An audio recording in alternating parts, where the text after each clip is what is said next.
Good afternoon and welcome back to Nora's Dog Training Company. We are back here again with Fred, and this time your boy Toby. And the same training equipment applies. Same leash, same training collar, of course sized a little bit differently. You'll notice with Toby, because he is a lot less confident than Nico, that he doesn't love the obedience training as much as Nico does.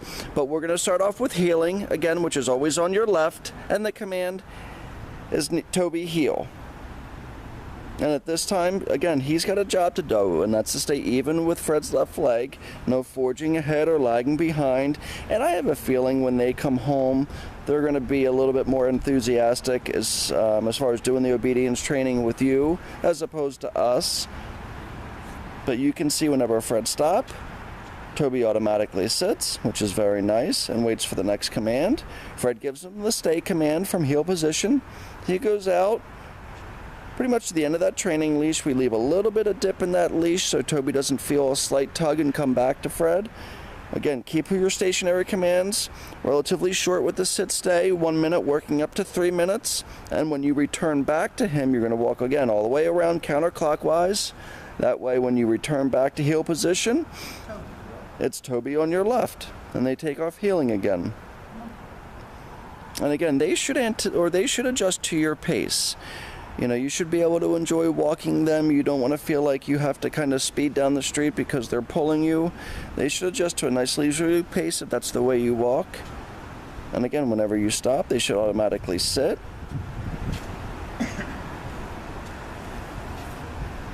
Nice automatic sit. Stay. Again, the stay command is a firm stay, so they know that you're going to reinforce it. Just using your left hand, and the only time you use their name in training is when you're heeling with them or when you call them. So Fred will demonstrate that right now. The recall, it's Toby come, using the leash to kind of guide him back if you have to, and he should sit facing you.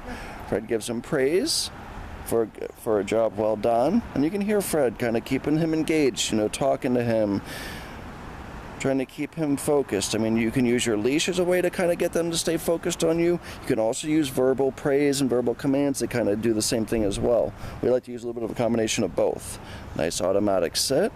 Fred gives him the stay command one more time. Goes out to the end of the leash. And this is the come command again. So it is Toby, come. You can see, like I said, Fred lightens the tone of his voice. It should be a happy command. A lot of times with dogs, that come command means the end of playtime outside. That means mom and dad are leaving and it's time to go in a crate. So a lot of times we like to give that come command. The dogs come back to us, we praise them up, and then we'll let them go again. So it's not always bad news when the come command's brought out or used. Again, practice with them individually at first at home, so that way you can kind of get a good feel for who's doing what. Now the next command we're going to demonstrate, and it's very similar with the way that Nico did it, is the down command. Toby, because he is super submissive and a nervous guy, and I think without his brother, it makes him a little bit more nervous, so then he shows you his belly. But he is laying down. Again, keep these down commands anywhere from 3 minutes working up to 5 minutes. And when Fred returns back to him, he's going to walk all the way around him again counterclockwise. That way they get back to heel position, or you get back to heel position. And then it's Toby heel, and you take off heeling with him. Now there's a few options, and Amanda can kind of talk to you about these tomorrow when they come home as far as heeling them together. A lot of times we'll keep both dogs on our left, and that way you can heel like that. But sometimes people prefer to have one dog on either side. So whatever's comfortable for you, Amanda will show you how to do that. Down and stay. And again, practicing these commands are designed to help with your off-leash behavior and manners, making them more responsive to your verbal commands, having them listen better for you. And then when Fred calls him out of that, and if you have to, if he's a little hesitant, you can use that leash as a way to kind of kickstart that come command. Give a little tug, and more often than not, he's going to bounce right up and come back to you.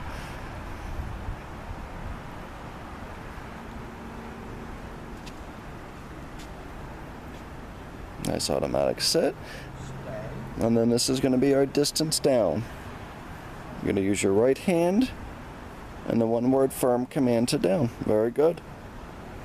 So with both of your boys, it's going to be important that you kind of build up to bigger and better things. We always do our training initially back here in this yard, where the only distractions are a tripod, a video camera, squirrels, and birds. We don't get them off property until we feel more comfortable, so build up to bigger and bigger events when they come home. Always keep us informed if you have any problems, any questions, whether it's with obedience, whether it's with housebreaking, and if you ever need us for boarding in the future, we always offer that to our clients only. We want to thank you so much for using Nora's Dog Training Company as your personal dog trainer, and we look forward to seeing you tomorrow. You have a wonderful day.